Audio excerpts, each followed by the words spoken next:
Hey, all, wanted to give you an update. If anyone has any questions for Taylor during today's webinar, there is a Q&A feature on the Design Safe webinar Zoom that we're using. So if you have any questions, ask them there. And if Taylor sees a question that he likes to answer, he'll go and answer it immediately. If not, we're just going to moderate the questions at the very end. So let Taylor kind of give his spiel. Appreciate everyone being here today. Thanks for taking your time and joining us on this Wednesday afternoon. At least here we are, our Wednesday afternoon. And we'll get started here very shortly. Thanks.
Hey, greetings, everyone.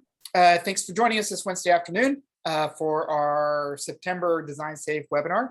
I think this is like number 6 for our year, and we have another really good one set up for you. Hopefully you all get a good treat out of this one. It's regarding Hurricane Matthew and some of the simulation data that's come from that. So if you haven't had a chance yet, hit the Design Safe main page, and there's a story on the NEARI REU program and spotlights from the students who participated and their poster sessions that they presented. So if you have a chance, check that out. So I am hosting today. My name is Charlie Day. I am the Design Safe training lead. If you have any questions or have any concerns or any ideas for future webinars, feel free to email us. My email is on there, charlie@tac.utexas.edu. So click on the right thing. All right, so also we really appreciate your feedback. We actually take all your comments and we merge those into our future webinars. So essentially we give you what you asked for. Please scan that QR code with your phone. It will prop up a little quick survey for you to take the survey, and we look forward to reading through your responses. Thanks so much. So today's webinar is on Hurricane Matthew, the storm surge and the wave simulations and data simulation from that. The webinar is about the physical drivers of water levels that vary widely as one transitions from the shelf to the shore, to the estuarine and the riverine environments.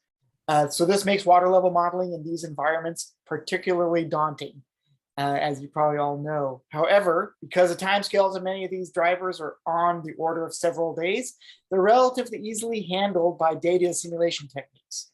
So these techniques are going to be talked about today from Taylor Asher.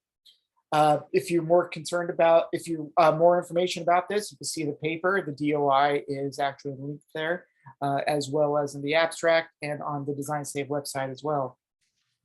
So Taylor is a PhD student with the Department of Earth, Marine, and Environmental Sciences at the University of North Carolina. His specialties are numerical modeling, which is also one of mine, so I'm looking forward to this, data analysis, uncertainty quantification in the coastal water levels, waves, and flooding. And he's been involved in the FEMA coastal flood hazard studies in nearly every state along the Gulf and the Atlantic. So he's definitely an expert in this field, and we're very much looking forward to his presentation today. Thank you so much, Taylor, for joining us. And I'm going to hand this over to you right now. All right. Thanks for the intro, Scott. Let's see. Here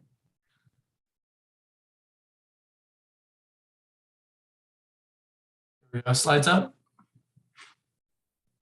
Yeah, look great. Okay, great. Yeah, thanks everyone for joining today. I hope this is of interest. So in short, what we did is we came up with a method for doing data assimilation specifically designed for handling forecasting of coastal water levels from hurricanes. But the method's applicable across a few different purposes. And so I'm going to also show you guys some preliminary results from a long-term reanalysis we're doing here today. In case the work is of interest, I have the paper that we published explaining the method and our work with Matthew in the first reference up at the top.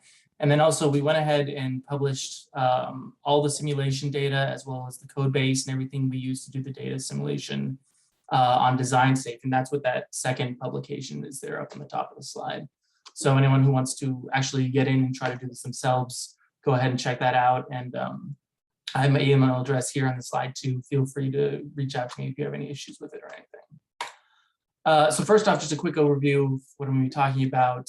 The problem first is that there are these low frequency water level variations that are real and they're in the data, but our models can't reproduce them. And so what we argue is that the best way to deal with this is through an efficient method that can reconcile these. And that turns out to be a form of data assimilation that we've implemented, and I'll explain before I then go into some results with two different case studies, one with Hurricane Matthew and another with a long-term reanalysis that's still underway.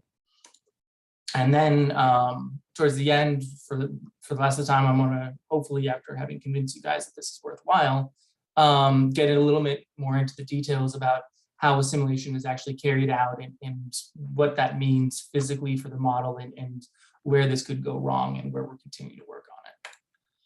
So first off, the problem that we're talking about. So here's a look at peak modeled versus measured surge levels for a hindcast study while a mesh was being developed. We were building this mesh for NOAA. It's called the HSOFS or SDOFs. You may have heard of it. They use for a lot of operational forecasting and other things. And what we saw is there was this persistent underestimation of peak surge levels in the model across a wide range of storms. And when you take a look at time series like this one from Hurricane Sandy, what you see is that the model is consistently below the observed. Now, this wasn't a shock to us. We weren't caught off guard. We actually knew exactly that this was going to happen because there are lots of different things that affect water levels. And one of them that is definitely not included in most 2D models is what's called the steric effect. And this is basically over the course of a year, the sun heats and cools the water columns of the ocean, which will cause the entire thing to expand and contract a little bit. And this drives long-term seasonal and annual variations in coastal water levels. There are lots of different things like this that can affect water levels and that are tough to include in models or just aren't included. And most of the time when you do a hindcast study of a storm, models will just kind of set the base water level in their simulation to match what it seems like around the time of the storm and run with that. And this works more or less, but the problem is that it doesn't vary in time or in space, which can be problematic, more so for some storms than others. And also it really doesn't tell you what to do in forecast settings, which is really what the purpose of this mesh development was anyway. And when we take a look at what's happening on a forecast system that our group does, this is for Hurricane Matthew, and what you can see is the blue water levels, the observed water levels, are again consistently on average higher than the modeled. The model would have done well if you shift everything up, but the question is how you then take care of that step. Because with forecasting, you can't just shift the reference model level arbitrarily from forecast to forecast. You need something continuous and something that will work within the constraints of the numerical model. And so in summary, what we argue is that the cause of these issues is what we term unresolved drivers. In other words, physical processes that are not included in the model, but that still affect coastal water levels. And there are a whole bunch of different things that do this. As I mentioned before, there's a steric effect, which is over very long time scales and has a magnitude of 0.1, 0.2 meters. There are also major rainfall events, which have, or timescales on the order of days typically. Of note, particularly for the Atlantic coast of the US, is changes in major ocean currents, like the Gulf Stream. These have fluctuations on a few specific timescales, but generally is on the order of days and weeks, and can be several tens of centimeters. And then also of note is sea level rise, something that a lot of models are not able to take into account themselves, the melting of glaciers, but certainly does affect water levels, as we know, over very long timescales. And then last but not least, I term this far-field meteorology, but in particular what I'm referring to here is when one's modeling tropical cyclones, a lot of times you'll use a wind model to represent the core of the storm, but that doesn't mean you have anything to represent the atmospheric state in sort of the rest of the atmosphere, which absolutely can still affect water levels. And I'll show a little bit more from that later on in the talk. So there are all of these different processes, and the first question might be, well, why not include those in the model? And the answer is quite simply complexity. So usually one uses 2D barotropic models for storm surge type events, but to try to get to most of these, you're going to need to move to a 3D baroclinic model, which is considerably more complex. You're going to need to handle temperature and salinity fluctuations and just a whole lot more physics and a whole lot more computational time and a whole lot more input data to get a model that's actually able to capture these things in any reasonable form. So it's a problem of complexity, it's a problem of what's realistic for what you can work with, and it's the fact that all of these things are very much second order. When you're talking about storm surges of 2 to 5 meters, things that are on the order of tenths of meters are not your number one priority. So as a result, what we think we need is something to address these, and it should be based on observational data. And really what that is data assimilation. Here's just an example surface that I created. So I took the average water levels at this set of NOAA stations along the coast, and I created an estimate of the water level across the coast using that. And this is what that surface looks like. So for those of you that aren't familiar, I'm going to give a very, very quick and dirty overview of data assimilation. So to start with, normally what you do is you run a computer model, you get some output, and then you go do something with it.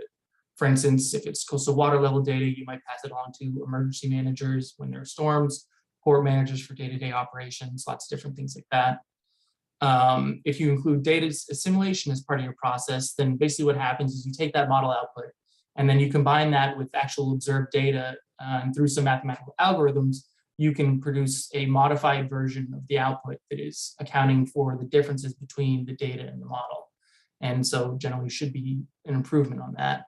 And then in somewhat more advanced, though pretty common approaches, what you actually do is take that and circle back into your computer model so that you're accounting for the ways in which the observed data should modify the way your computer model is predicting solutions. There are a lot of different ways this is done in practice. Some of them will actually solve inverse equations to modify input conditions, boundary conditions, things like that. Others will come up with ways to perturb inputs to forward propagate the uncertainty, but this is kind of the short version of how it works. In terms of popular methods, the two biggest ones are classes of variational methods and classes of Kalman filter methods. The research in this field is really rich and advanced and doing a lot of interesting stuff, but typically to use what these methods really have to offer is a computationally challenging problem where you're talking about either solving really complex inverse equations or you're talking about running multiple versions of your model to, like I was saying before, forward propagate that uncertainty such that the computational cost can end up being considerably greater than what it is to just run your model in the first place. And add on top of that, in particular for the case of tropical cyclones, the research has shown that it's really tough to get improvements in a forecast setting beyond a few hours into the future, even when one is trying to use some of these more advanced methods. There have been studies where they take a much simpler model, and with the fact that it's simpler, they're able to run a much larger number of times to forward propagate these things. And it is able to capture really interesting signals, but it still can't go that far out in time. And we argue that at the core, the reason for this is something called an issue with identifiability. In other words, if you have a bunch of sensors along the coast measuring water levels and there's a storm 2 or 3 days out, there's no information in those coastal sensors to tell you what the water level might turn out to be, because the storm is still far away. And even if there is one nearby, the storm is going to evolve over those next couple of days, such that even if you had a data stream, there's a limit to how much prediction you can make accurately given that information. Now, on the other hand, there are also low-cost forms of data assimilation, in particular one called optimal interpolation, whose name is kind of a misnomer, because really, mathematically, what this is, it's a suboptimal derivative of the Kalman filter class of methods. And what it does is it makes some a priori assumptions about the error covariance, which means that that doesn't need to be propagated, doesn't need to be solved for at each analysis step, and that vastly reduces the computational complexity. But it comes with the trade-off of making assumptions about what the actual structure is. And so it can be viewed as a less precise but much cheaper version of some of these other methods.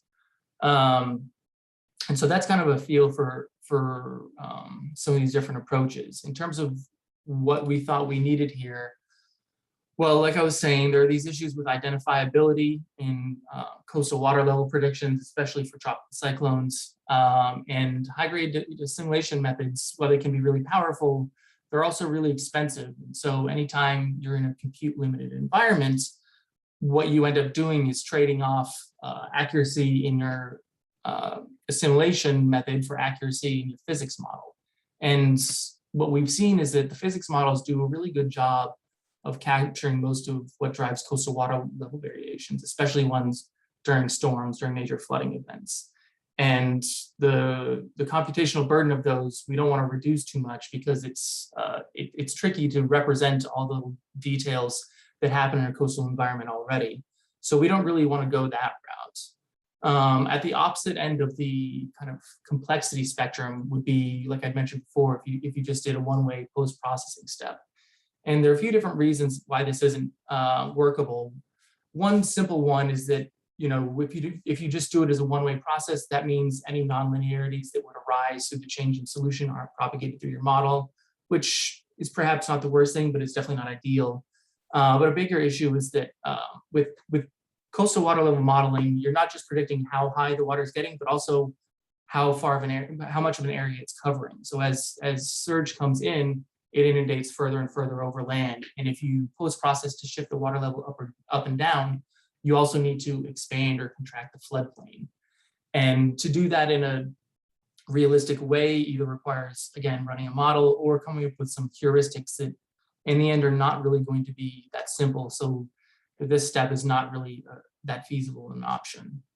And then last but not least, you know, again, the time and space scales of most of these processes that we're missing tend to be large. And that means that we don't need to do anything quite as fancy to do with them. And the relatively sparse network of water level sensors along the coasts should be able to capture most of what's really going on in them. And so we argue that the goal is to come up with a dynamic but low-cost assimilation approach that's going to deal with this in accurate and more reasonably balance the relative values of these different methods as we combine them. And so what we've done is we take the difference between observed and modeled water levels, and we time average that over a long enough time span to get to the scales we're looking at. This is generally longer than a day or so. Then we use those differences at observation stations to compute a water level correction surface using optimal interpolation. And you can do this periodically. So let's say you do it every forecast period.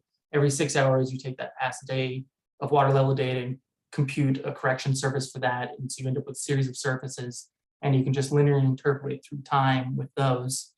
And then you apply those back into the model to create an assimilated simulation. And to put that back into the model, we actually apply a pressure forcing term in the momentum equations. For those of you that are familiar with the simulation, I should point out this isn't nudging. This forcing term is literally just a physics forcing term. We're not trying to iteratively converge to a particular solution. But the reason why it's done this way, and I'll get a little bit more into this towards the end of the talk, is that it's necessary given the nature of this problem. These unresolved drivers, there's no other way to address them within the system realistically. And just to give you kind of a overview of the way this would work in practice, well, at each forecast cycle, you get some new meteorological data. And so you run your model with the new meteorological forcing. Then you combine that with observed water levels to then perform a data analysis on or data assimilation analysis on. And that allows you to get a correction field back out that you then pass back into your model and run an assimilated simulation. So this now gives you a new updated model state that includes both the data and the model physics. From there, if you're in a forecasting system, you launch forecasts off of that updated model state and then await the next forecast cycle to begin. So that's kind of an overview of the way this works. Now let's get in and take a look at see how well it works. This is our first case study with Hurricane Matthew. Over here, this is the track of Matthew, and the dot represents where it is in time. And the colors in the background are the water level correction surface that we're computing through time for one of the model forcing scenarios that we run with. What you can see is that it goes from about 0 to 0.5 meters, and there's this big rise in the water levels towards the very end. That's as a result of basically the Gulf Stream really slowing down dramatically due to the wind stress forcing from Matthew. And whenever the Gulf Stream slows down, coastal water levels rise up. And so you can see it really does a number towards the end of the simulation there. So we're running with the AdCirc model for coastal circulation, SWAN model for waves. We're using that same HSOFS mesh that I mentioned earlier in the talk. And we're going to run with 3 different sources of meteorological forcing. The first is a parametric tropical cyclone wind model called GAM. It stands for a generalized asymmetric Holland model. For those of you familiar with these sorts of things, it is a variant of the Holland 1980 parametric wind and pressure field model, but it's been modified to basically generalize it and allow it to take into account more observationally what we know about what's happening in the storm. And it's able to be, the wind and pressure fields are able to be constructed with just the data that's in a given NHC forecast, which is obviously pretty convenient. The next one is a combination of using that to represent the core of the storm, the vortex, and then for the far field meteorology, we use the North American mesoscale model.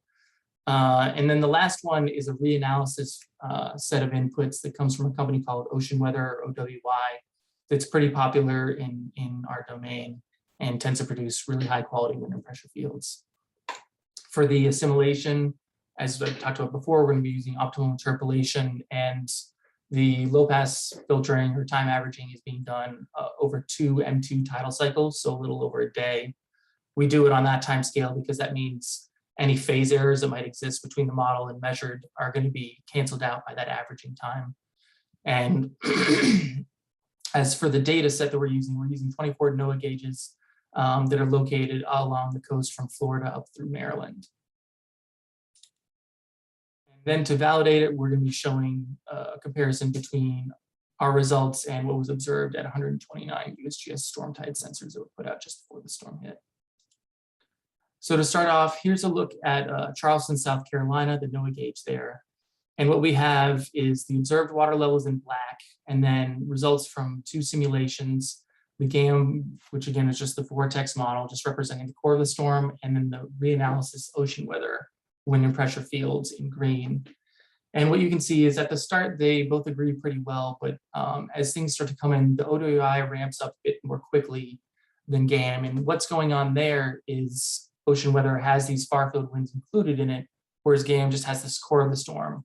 So that quickly causes the shift in water levels, but they're both still a fair bit below what the observations are. And that again is this background water level that we're not capturing.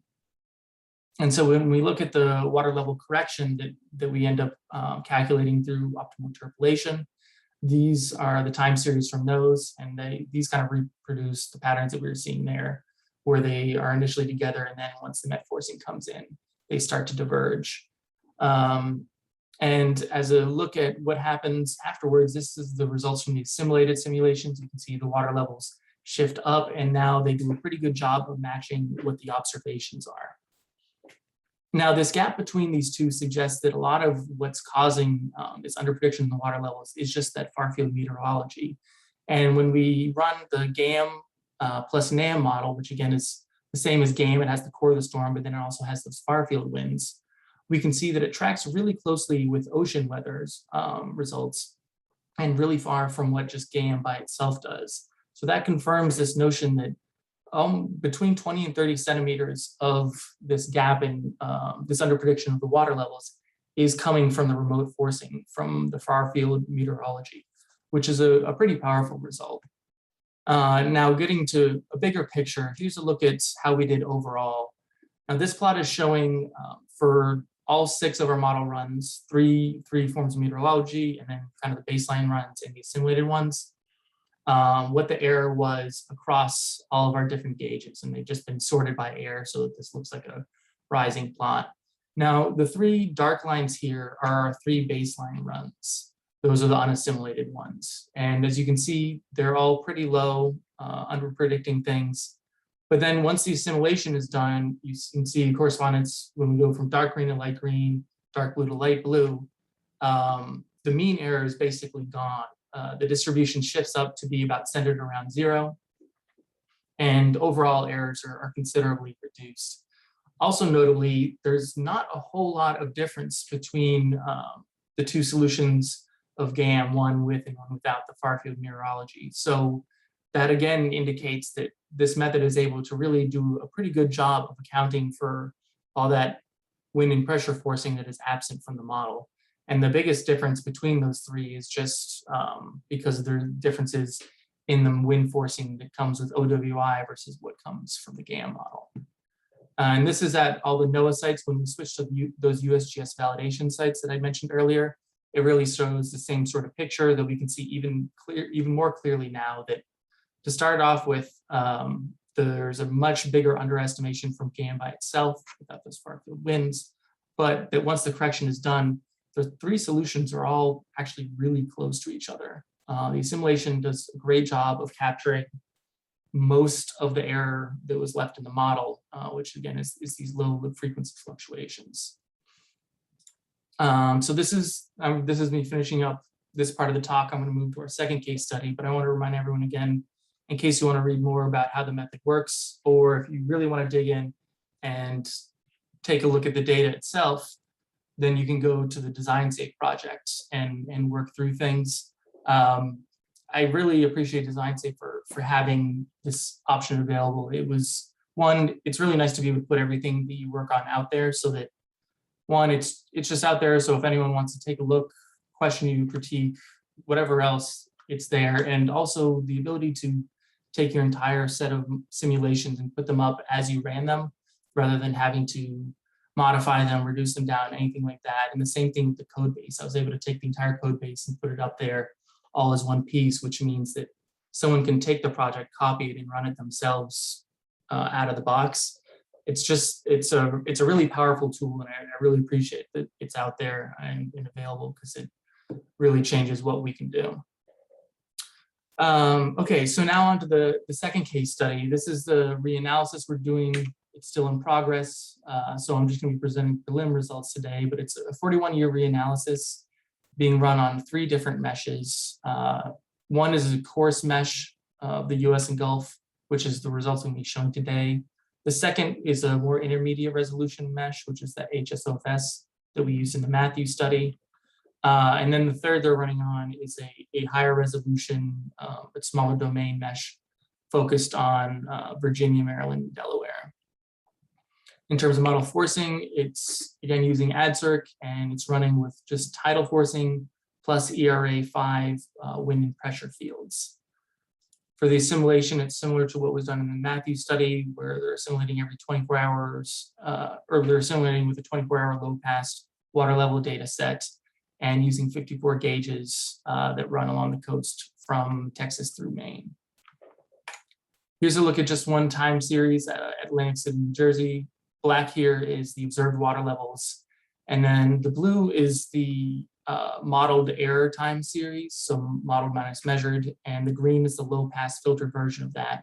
So you can see that there's some high frequency stuff, but then there are also, again, these pretty considerable low frequency errors. And the orange is the assimilated run, or the posterior, after it's rerun with the assimilative correction in it. And what you can see first and foremost is that all that low frequency error stuff is gone, which is pretty much what we should expect. But when we take a look at error statistics, here are histograms of water level errors for the prior and posterior unassimilated and assimilated runs at Duck Pier. And what you see is that the mean error goes from minus 10 centimeters to 0. So it's removed, as we would expect, but also that the modeled error standard deviation is halved, which is a lot better than I maybe would have expected, and is saying that there's a very appreciable nonlinear effect in terms of the change in water level response and how this is influencing things. So in other words, if you did this just as a post-processing step, you'd expect the mean error to go to 0 because you're just shifting the water level to where you think it should be. But you wouldn't really expect to see a change in the standard deviation like that. That suggests that there's a lot of feedback back into the model, which is really good to see because it suggests not only is this working, but doing it the way we are is of value. And also something that's really interesting is, so here's a look at one site and the water level's in blue and then the water level error in red over time. And what you can see is that the water level error over the course of the full 41 years has this negative trend to it. And that may look weird, but really what that is sea level rise. The observed water levels are going up and up, but the modeled are not. We don't have a way to include glacial melt in the ADCIRC model quite yet. But when you run the data assimilation and then rerun the 41-year analysis, that trend disappears because sea level rise is just a really low frequency error term. And so it's obviously something that's really perfect for this sort of method of capturing, but it's certainly not something that we were thinking about when we were first putting the approach together.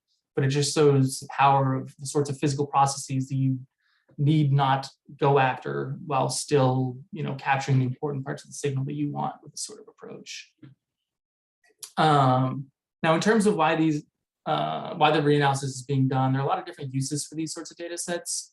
But one that is pretty common, in particular for coastal water level problems, is you can create a proxy record of water levels along a region, which allows you to have at least an estimate for what the water level was for a variety of purposes, in particular things like extreme value analysis. And so as a quick look to see how much of an effect our approach was having on what that might be, I went and I took for a whole bunch of sites along the coast the modeled water level data for the baseline and assimilated cases, and I fit GEV, generalized extreme value, which is a pretty default approach, extreme value distributions to annual maxima data from this reanalysis. And these are the results that we get for the blue is the baseline, the unassimilated, and then the red for the posterior assimilated simulations. And overall, I did it for, I think, 50 sites. This is pretty representative of the sort of trends you see. Most of the time you saw a pretty noticeable shift. In some cases, a little surprising to me at least, was you'd actually see that there's a reduction in the hazard level, in the estimated hazard level, once you perform the simulation. But for the most part, you see a shift upwards and sometimes a pretty considerable one with this included, which really shows again that this affects things in a variety of different different environments. And so that's an overview of this second case study. So now I want to dig a little bit into the details and talk about some particularly interesting parts. First is I've motivated this whole thing by saying that the goal is to have something that's low compute cost. So I should probably tell you guys how much it takes No matter what, if you're going to get, if you're going to do this assimilation, then you ultimately, in one way or another, need to run 2 simulations. And for us, that means in a forecast setting, that means you just need to do that for the update time. On the other hand, if you're talking about hindcast simulation, well, in something like the reanalysis, you just need to run the whole thing twice. So it doubles the compute costs. If you're maybe running a single storm and you want to run a few versions of the storm, you can probably get away with just computing one correction surface one time and then using that repeatedly for your multiple versions of the same storm. It'll vary by the specifics of your circumstances.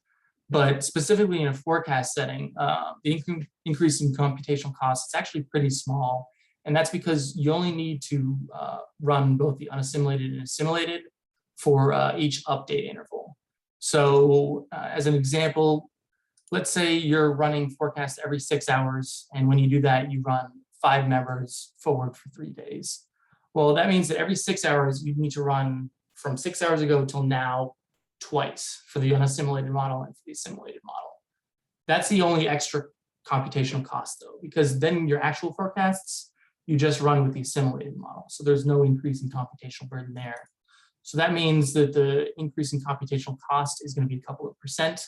And assuming you're doing all these in serial, that the added runtime is going to be about 8%. So really not that bad, and certainly not much given the amount of gains that you're getting in terms of model accuracy. Next, talking about just how we're getting these fields back into the model. I talked a little bit before that we're applying this pressure forcing term, and I mentioned that's irregular because traditionally in the simulation, you use observed data to correct the model data quantity directly. So we're using observed water level data. Traditionally, you just correct the water level directly with that. The problem with that is it doesn't work here because we're talking again about these physical processes excluded from the model.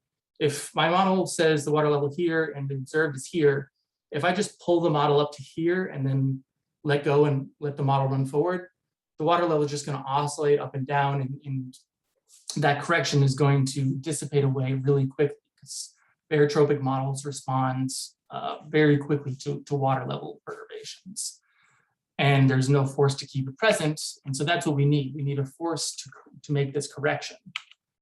And so really what's happening inside the governing equations is we're using the shallow water equations, there are 3 equations. One is continuity for mass, for water elevation, and the other 2 are the momentum equations, X and Y for the velocity components.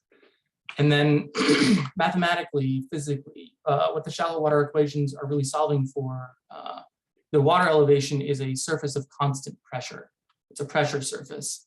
And that means that when you put a correction in, really what you want to do is add a correction as another pressure surface.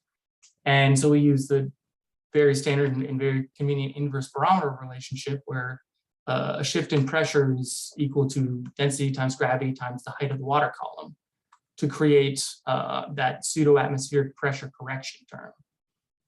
And because of how tightly pressure and water elevation are linked in shallow water equations, this functions really well in practice. But so that means if one wants to think of this in terms of traditional data assimilation, that is effectively our inverse model, the inverse barometer relationship. But this isn't perfect because, again, we're not accounting for this change in mass, which may or may not be present. And I say may or may not be present because if we go back to an example I've talked about a couple of times, which is the Gulf Stream slowing down. When that happens, water level shifts from offshore towards the coast. And so you're not gaining or losing mass locally anywhere. It's just a shift in water level. And in that case, our system would be working exactly the way we want because the pressure forcing term is going to drive a correction in the velocity field, which is going to push water onshore and create a correction to the water elevation. So it's exactly, what's probably happening in reality is exactly what we're going to be making happen in our model through the pseudo-atmospheric pressure term. But in another situation, like let's say a rainfall event on a lake, well, we're just applying a forcing term. So if the water level raises uniformly on a lake, forcing term isn't going to create water. this rain is added mass, we're not adding mass. And so in a situation like that, you need to be applying the correction to both the velocity field and the water elevation field at the same time. And so what we did is we actually ran some tests with both versions where you just correct the momentum equations or you apply a correction to both. So again, starting with the basic shallow water equations, you can assimilate by just adding the pseudo-atmospheric pressure correction to the momentum equations, or you can do it both by adding the forcing term in and directly adding removing mass to the continuity equation to the water levels. And like I'd mentioned before, the pressure and water level are pretty tightly connected in shallow water equations. The system responds pretty quickly one way or another to the two. And so there shouldn't be much difference in them. And the only instance that we could really think of expecting a difference is in cases of really constricted flow. In other words, if you have a big open bucket with a tiny opening, there's a limit to how quickly water can pass through. And so there's a potential there for the two to get out of sync. And we ran a test to evaluate what would happen there. In particular, we took one of our Matthews simulations, the GAM one that had the largest water level corrections in it, sometimes up to 0.6 meters. And water levels rising as much as 20 centimeters a day. And we reran the simulation, but that was the only forcing term. So no tides, no winds, no pressures, well, no atmospheric pressures, just the corrections in these two forms. And this plot here is a difference between those two simulations water levels just at one time snap. And what we can see here is it matches exactly what we'd expected, which is that in a couple of specific locations where the flow is really constricted, then you can start to get some misalignment between the two solutions. In this case, the Albemarle and Pamlico Sounds, they form this complex of inland water bodies that are basically non-tidal because there are only a couple of very narrow inlets that connect them to the open ocean. And the same sort of thing is true with the St. Johns River. It's this very long, very, very flat river. And this down here is the Indian River Lagoon system, which again, it's the same story. So these all kind of match what we'd expected. And in terms of quantitatively what that looks like, I'm going to show you a plot now of some water level time series, and I'm using PAP to refer to just the momentum equation corrections, and then CON to refer to where we're applying a correction to both the momentum and then directly adding or removing mass at the same time. And if you first focus on these two blue lines, so this is a point out in the ocean, just on the other side of the barrier islands from the Albemarle Sound. And the two solutions in this case track each other really closely because again, the pressure forcing term should produce about the same thing if there's no restrictions in terms of flow.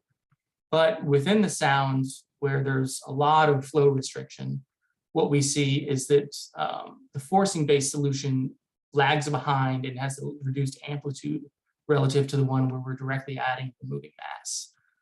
And so when we look at the St. Johns River, it's the same sort of scenario where the two solutions track really closely when you look right at the ocean. But if you look in this more isolated system, then you see some lag in the forcing-based signal. And so what ends up being the best solution is really case specific.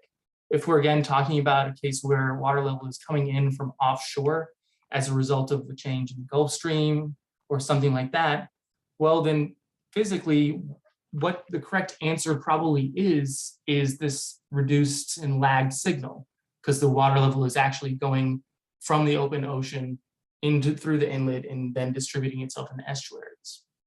On the other hand, if you know the water level is coming from an inland rainfall event or something like that, then you do actually have some mass that's coming in from somewhere. And so you might want to use this other approach.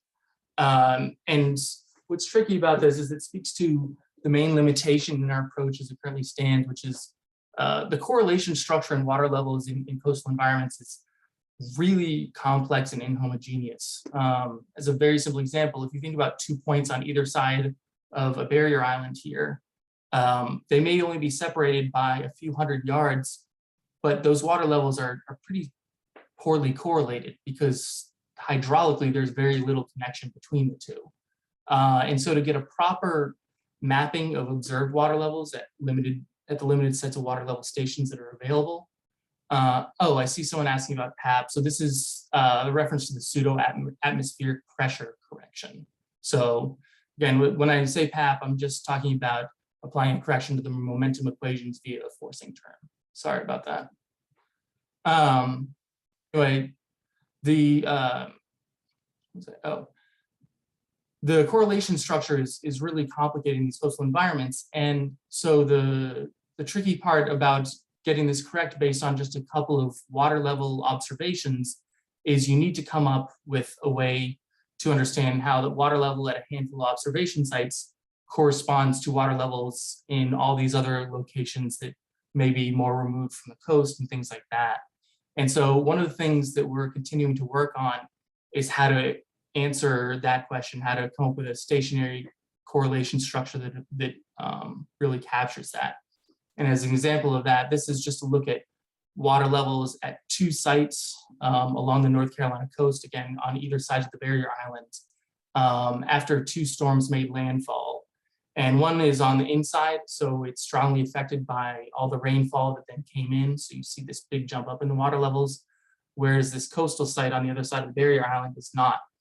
And so that means that the actual correction surface that you want to apply is pretty different, and it needs to be based on a more physically informed version of the covariance structure between along these points in the model domain. So that's about it for future work. Going back to what we've done, so we've seen that there are these leading order errors in surge models that are driven primarily by these low frequency fluctuations in physical processes that aren't in the model. And if we can, we'd like to continue to avoid putting them in the model until we have a lot more compute time available to us. We've come up with a low overhead data assimilation scheme to address these. It's principally operated through a pseudo-atmospheric pressure forcing term, and we find it corrects errors, about half of errors on average, as opposed to a case where you don't do anything to deal with them. And also one of the more interesting results is it does a pretty good job of capturing these far field meteorological effects, which means it could really help with forecasting where you might not have those sorts of things included. And it's really been effective for many different sources of error. And one of the things I didn't mention earlier, but it's because of the way the system works, it's pretty inherently stable. And as a demonstration of that, there was actually a gauge, the spring-made pier gauge in the NOAA gauge that went out during Matthew. And I included that in the simulation set, which means over the course of the simulation, for a long time, there was a signal there, and then that gauge goes down and there's nothing left. And the surface doesn't explode, it doesn't oscillate wildly or any of the other sorts of scary things you might think. It just kind of smoothly goes away, and it doesn't really cause too many hiccups there, which is one of the niceties of this sort of approach. As I mentioned before, this is good for forecasting because you can continue to update the surface, which means you can have a model that just runs continuously and ingest things periodically. And then maybe the best example of, or best indication that what we've done is useful is, it's my understanding that NOAA is now using this approach, or at least a flavor of it, for their operational STOPS forecasting, which is pretty exciting for me to hear. And that's about all I've got. So thank you, everyone. Here again, those references if you want, and if you have any questions, ask me now or ask me later. Any questions now? Thanks a lot, Taylor, for a great presentation. There are some questions coming in, so I'll moderate these for you, and you can see them in the Q&A too. But let's see, there were some that came in through the chat. So Sean Huber asks in the chat, are you applying the adjusted interpolation to the tidal spin-up? So just, well, let's see. I mean, in short, you would ramp in this forcing term like you would ramp in any other forcing term in a model. When you do that is a little bit up to you. I think when I did these simulations, I ramped it in over the course of one day just before the meteorological forcing started, but you could ramp it in at the same time as you ramp in tidal forcing. Great, thank you. And then There was the question that came in that you answered during the talk about the definition of PAP. So I think that that one's done, but David, let me know if you have further questions on that. Then William Pringle asked, for those extreme value analyses, did you compare to adding the estimated sea level rise to the prior simulation? Like directly adding it on? No, we haven't compared that. I mean, I would expect that's not going to count for much of it because sea level rise is certainly a component of it, but I think more of what's driving the differences there are either seasonal or event timescale fluctuations in water levels. All right, thanks. And also from William, for approximating low frequency baroclinic, it makes sense to implement pseudo pressure to momentum without adding something to continuity, as it is just an approximation for the baroclinic component of pressure gradient. But for adding mass like rain, it makes more sense to just add something to continuity. Why do you need both? You need both in that if it's basically because the barotropic equations are going to respond really quickly to something that might be lasting a longer period. So if you don't know the source and you don't know the exact location of where the water is coming in, then you can't necessarily add it in the exact same way that it currently exists. And you certainly can't necessarily expect that that water level is going to persist in a way that matches what's going to happen realistically. Since again, in reality, the ocean is a mix of barotropic and baroclinic, and it might not respond on the much more rapid timescales that a purely barotropic model solution is going to. Great, thank you. And then in the operational case, is the correction field forward projected from the 6-hour simulation? There are a couple of options for how to project it forward in time. And this is something we actually didn't test out in our work. I think ultimately the answer is dependent on the timescales over which that correction is calculated. So for instance, if you calculate a 3-day water level correction term, then probably it's good for 3 days into the future. But whether it's good for longer than that starts to get a little bit iffy. And so you need to do a little more rigorous analysis about the cause of that fluctuation to figure out how to propagate it forward, I think. Great, next question. How do you apply PAP with a spatial variability, from Felix Jones? So the way we're computing something that varies spatially is we use the observed water level sites, and then it's a method called optimal interpolation. There are a few different methods that are similar to this, but basically it makes some assumptions about how the model error structure works to turn data at a handful of sites into a full spatial field.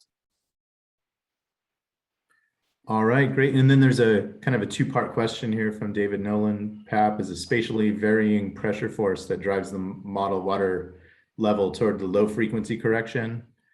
And then to clarify, for example, if the water level needs to be higher, is PAP lower to lift up the water, or does it drive horizontal motions of water to cause it to rise at that point? Or maybe these are the same thing.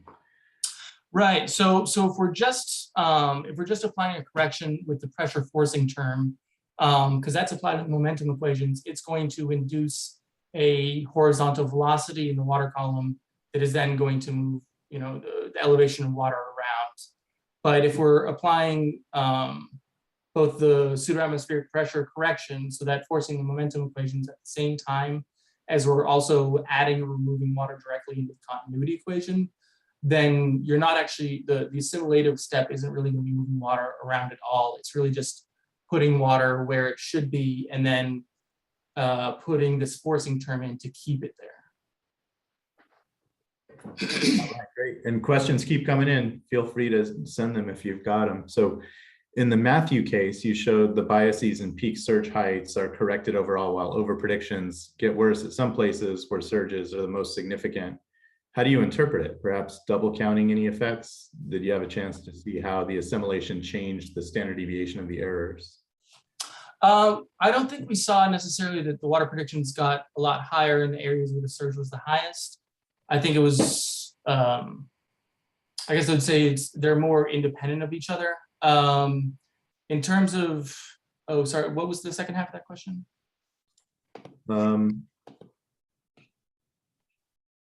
I sent it away too soon. So it was about double Oh, how it counting. changed the standard deviation of the errors. Yeah. You know, I don't remember offhand in the Matthews study. I believe they were reduced, but I can't remember. I can't remember offhand how much they changed. Okay. I have one question for you too. First, I just want to congratulate you again for winning one of the data set awards. I think that that's great.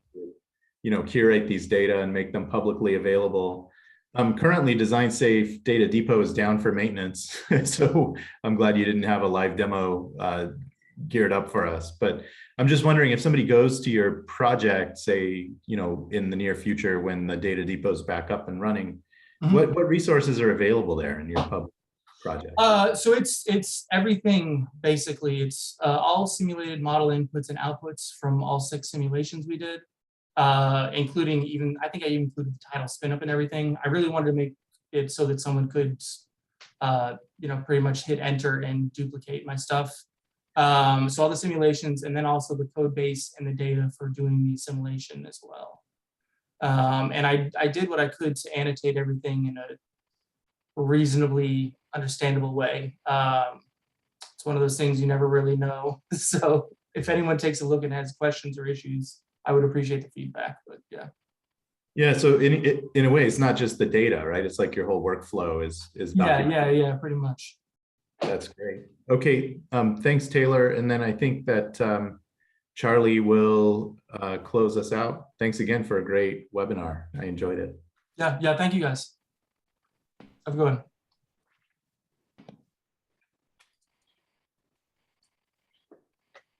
Hey all. Hey, thank you very much, Taylor. That was a really great presentation. I appreciate you joining us this afternoon. And if anyone would like to revisit Taylor's presentation in a few days, after we get the video curated, it will be posted to our YouTube channel.